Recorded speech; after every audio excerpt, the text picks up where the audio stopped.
Welcome to the Instep, your #1 news source for cat tribal news. There's not a lot of it out there, but I promise you, if there's ever some hard-hitting cat tribal news, I will cover it here on the Instep. Non-stop, wall-to-wall coverage, I won't stop. Anyway, welcome to the Instep. We have some fun stuff for you this week. It is Guilds of Ravnica pre-release week. We have an old school commander. We have Speakeasy commander. We have Modern Madness new segment I'm trying out for the week. And last but not least, we have a handcrafted top 10 Magic the Gathering Mustaches. Can't wait to cover that list. Spent all week working on it to take off work to do it, so you better enjoy it. Anyway, welcome to the Instep. Let's have some fun. Alright, so kicking off the Instep, there are no Magic tournament streams to talk about this weekend because it is Guilds of Ravnica pre-release weekend. I am so excited. This is the first pre-release I'm getting to attend in a very long time. And, in fact, if you're in the Dallas area, I will be going to Common Ground Games on Saturday, and I'll be playing at the 11 a.m. Guilds of Ravnica pre-release. So if you see me, come say hi. I'd definitely love to say hi to you. And hopefully, if you see me, maybe we get to play some Magic. That would be pretty fun. But if you've never gone to pre-release, you should definitely go. It is some of the most wholesome Magic that you can experience. You've got really, seasoned players who've been playing for a long time. You've got new players who've just picked up with this set because they saw it on Magic the Gathering Arena or something like that. It's just the overall stress level of the tournament is so low because it's basically just a pre-release. It's a fun tournament. Some of my best Magic experiences have come from pre-releases. So if you're on the fence about going, you've never gone to an actual paper Magic tournament, you should definitely go. It can be a lot of fun. And if you haven't been before, here's some things that you should definitely bring. Playmat. If you don't have a playmat, it's not the end of the world, but it does help throughout the day to kind of pick up your cards. Sleeves. You need to pick up about 60 sleeves. Bring some dice. Bring a pen and paper because you can keep your life total on a D20, but if you bump the D20 and it falls over, you don't know what the life total was prior to that. So bring a pen and paper. It just makes it easier to keep track of life totals. And bring some water and bring some snacks. Typically, if you're going to go to pre-release, you're looking at about 3 to 4 rounds, somewhere in that neighborhood. So what I try to do is I try to eat a snack between each round and make sure that I drink my water bottle between each round, because there's no worse feeling than going to a Magic tournament and not being hydrated properly and getting a headache and coming home and throwing up in your yard, which I have done that before. So it's not fun. I went to a Star City game event and all I had was a hot dog and like water on the way there, and when I got home I had the worst headache and I threw up. So not saying you're going to throw up at a pre-release, but let's minimize the risk of throwing up after a pre-release, and that starts with at least taking care of yourself. That's snacks and water, so definitely keep that in mind. But yeah, other than that, just go with a positive attitude and have some fun. Most people would love to help you build your deck. Oh, here's a little tip.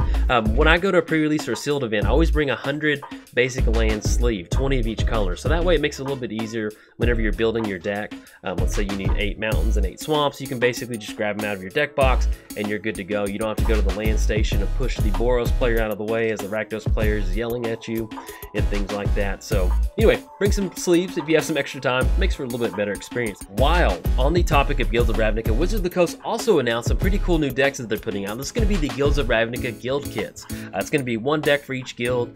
These are going to be 60 card decks, and these decks, I looked at the list and they kind of play out almost like a brawl style commander deck. They're not standard legal, but for the most part they're also not 100 card commander deck. These are kind of designed to be a good entry point into commander.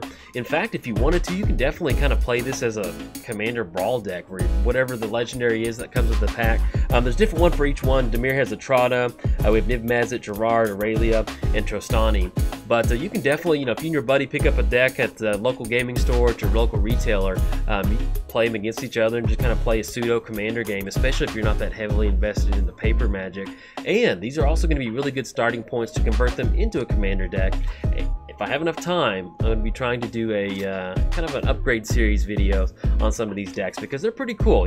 Not everybody is really that heavily enfranchised in Commander as some players are, and simply having a starting point is always a good place to go for in Commander.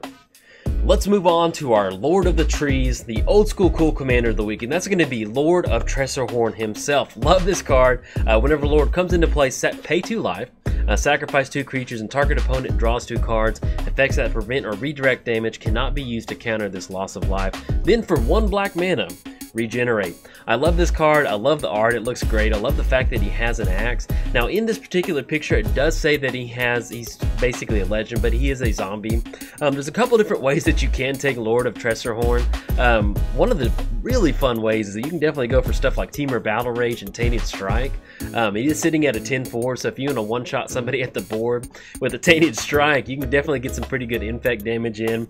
And then something like Temur Battle Rage, as long as you have just some sort of buff effect on the battlefield, that's going to make Lord of Tressorhorn like an 11-5, give it double strike, and that's commander damage on one player. So those are two cards right there. You can one-shot somebody. And outside of that, it also makes for a really cool, zombie commander deck. It cares about sacrificing creatures, so you can use stuff like Gravecrawler, and then if you are sacrificing zombies in the graveyard, you can do stuff like Diagraph Colossus to take advantage of it. Or like I mentioned, if you want to get down Lord of Tressorhorn and get some really good zombie tribals on there, you end up with a really big Lord of Tressorhorn. And in fact, if you need to go for like a fling style deck, I mean, there's just numerous ways you can take Lord of Tressorhorn. And if you want to kind of negate that enter the battlefield, sacrifice a creature, and somebody draw a card, you can use stuff like Torpor Orb. That's going to get rid of those enter the battlefield triggers. Or you can flash in Notion Thief to, in response to that trigger, to cash in some card draw. You will still have to sacrifice a few creatures, so you need to maintain that. But depending on how you build the deck, you can definitely do that. So, I don't know, it's just one of those cool commanders. But moving on from the old school commander, that's going to bring us to the Speakeasy Commander card of the week. Shh, don't tell anybody. And that's going to be Signal the Clans. I love this card. This is a great budget option if you don't have access to something like Worldly Tutor. It does put you in a position where you need to have certain deck building kind of requirements in your deck, or at least kind of know the ins and outs of your deck, but it's really not that hard. We're looking at 2 mana, search your library for 3 cards with different names, and then put one at random into your hand. So let's say that you are needing like a Mana Dork or something like that, search of Lano War Elves, Arbor Elf, Elvish Mystic. Either way, you're going to end up with one of your Mana Dorks in your hand. Same thing with some sort of land ramp creature, Wood Elves, Farhaven Elf, and then Secure Tribe Elder. Either way, you're basically going to be searching for these kind of groups of 3 of creatures, and it is just great. I think it's like 35 cents or something like that. So this is a wonderful budget option, and it's a good way to kind of run a tutor. A lot of people always talk about tutors and commanders as far as being like, oh, you shouldn't run tutors in commander. But with Signal the Clans, this is a perfect commander card because you're grabbing 3 cards at random. Even some utility stuff like Eternal Witness, Reclamation Sage, Acidic Slime. Depending on how you set those piles up, you're pretty much going to end up with the answer in your hand that you do need at the given time. But love that card. And plus, if you want to have some fun with your friends, they will absolutely love that you do this. Every time you cast the card, I promise you, they will never get old of that. They will never get tired, and they will think it's the funniest joke that they've ever heard. But let's move on to the altered art of the week, and that's going to be the Bob Ross Karlov. I love this card. I saw this on Twitter, and I was just like, I need to put this on there. First of all, I saw it. It reminded me of something straight out of the Church of Athreos. At the same time, I love Lich style art. Stuff that's crawling on the ground, zombies that are dressed up. I just love that.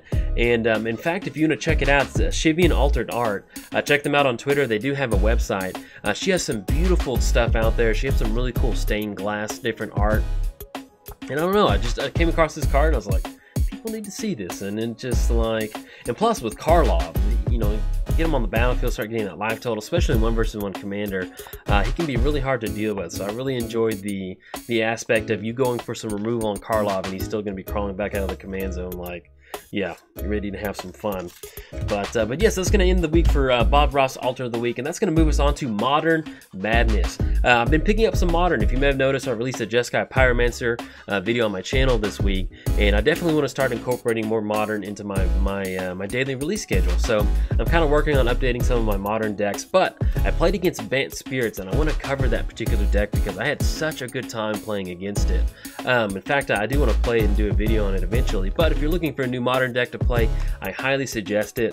As the opposing player, when you're playing against Bant Spirits, it kind of puts you in this really weird position to where you're trying to play around Spell Queller the entire game, and also while you're playing around Spell Queller, you're also kind of watching out for stuff like Collected Company. And if you're just a fan of tribal decks in general, I mean, this deck is really great. Some of the good stuff like the Phantom card from M19 and the Captain from, I think, Innistrad, those are great tribal lords for the deck. You have some other really good stuff that really just help protect your tribal board state. Stuff like Selfless Spirit, you can sacrifice it to give your creatures indestructible.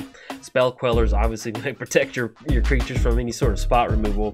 And then Mausoleum Wanderer is another way to, once you get some of those tribal lords on the battlefield, you can sacrifice Mausoleum Wanderer to counter any sort of spell that's targeting one of your creatures. So really fun deck. I enjoyed playing against it, and I'll be trying to get out a video soon. So if you played Standard during Collected Company, if you have some Collected Company sitting around, don't know what to do with them, sleeve it up, play some Bant Spirits. You will definitely have a really good time. Now that's going to bring us to the top 10 list of the week, the Magic Mustaches. So excited about this list. There's surprisingly kind of a lot of Magic Mustaches to cover, but let's start off with number 10, and that's going to be Beast Breaker Abala Geed. You can tell he's got the little thing right there. He's got his hands up there, and he's got the mustache, handlebar mustache on this one. This was number 10 simply just because I couldn't get a huge good view of the mustache, but looked like a bug. He kind of got like some dad bod going on. Anyway, I thought that was really interesting. Number 9 is going to be Bruce Tarl. You got to have Super Mario Commander on here. He's patting his belly as he's got that mustache. He's got, I don't know, just really, somebody called him Super Mario one time, and I cannot get that out of my head. And every time I play against Bruce Tarl, I always think of Super Mario. So maybe now you'll think of Super Mario too. That'll be pretty cool. Number 8 is going to be Tor Giant. I don't know, you get some of these old school cards, you've got that it's kind of like the pencil thin beard. It's not too big, but I just really enjoyed that. If he is truly a giant, which it says by the card, summon a giant, imagine how big the mustache is. It's going to be pretty big on that one. Number 7 is going to be Get Alive. You can see you get the high-fiving mustache. Really enjoyed that. And also, if you saw the EDH Lounge, the most recent one, there's one line of play that I went for where I was playing against Mudsta, and I cast Hull Breach, and I got to destroy Phyrexian Arena, and I think I got to destroy one of his artifacts. But anyway, it was a 2-for-1 spell, and if you don't know, 2-for-1s are really nice, but this card art is me high-fiving myself when I destroy 2 of Mudsta's permanents. And Mudsta sat there, and he's like, man, that was a nice play, Joel. And I said, thank you, Mudsta. I really appreciate the compliment. But anyway, that's me high-fiving myself. Number 6 is going to be Ali from Caro. Got the very nice kind of pointed tips. It goes out pretty far. And plus, you know, it's always nice to have somebody who takes it pretty seriously. You got some jewelry in there. They want to look good. What is better than 1 mustache and then 2 mustaches? That's going to be Stitchin' Time. It also got some really good curls on it. Got the double mustache. So technically, I guess you could put it as number 1 since there are 2 mustaches in this one, but I'm gonna leave it at number 5. And plus, when I see like kind of stuff, pictures like that, it's really hard for me to concentrate on the picture. So I love the art, but it's hard for me to see it when it's kind of like doubled up like that. Number 4 is going to be Berserker.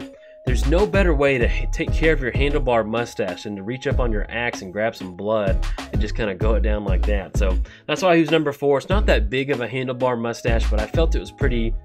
It's a good feeling to have something that can keep kind of that mustache tamed down. That way it's not kind of popping up too crazily. Number 3 is going to be everybody's favorite weird, creepy dude, and that's going to be Lantax.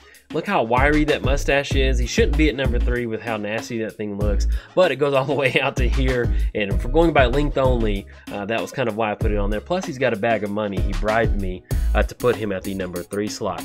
Number 2 is going to be Archivist.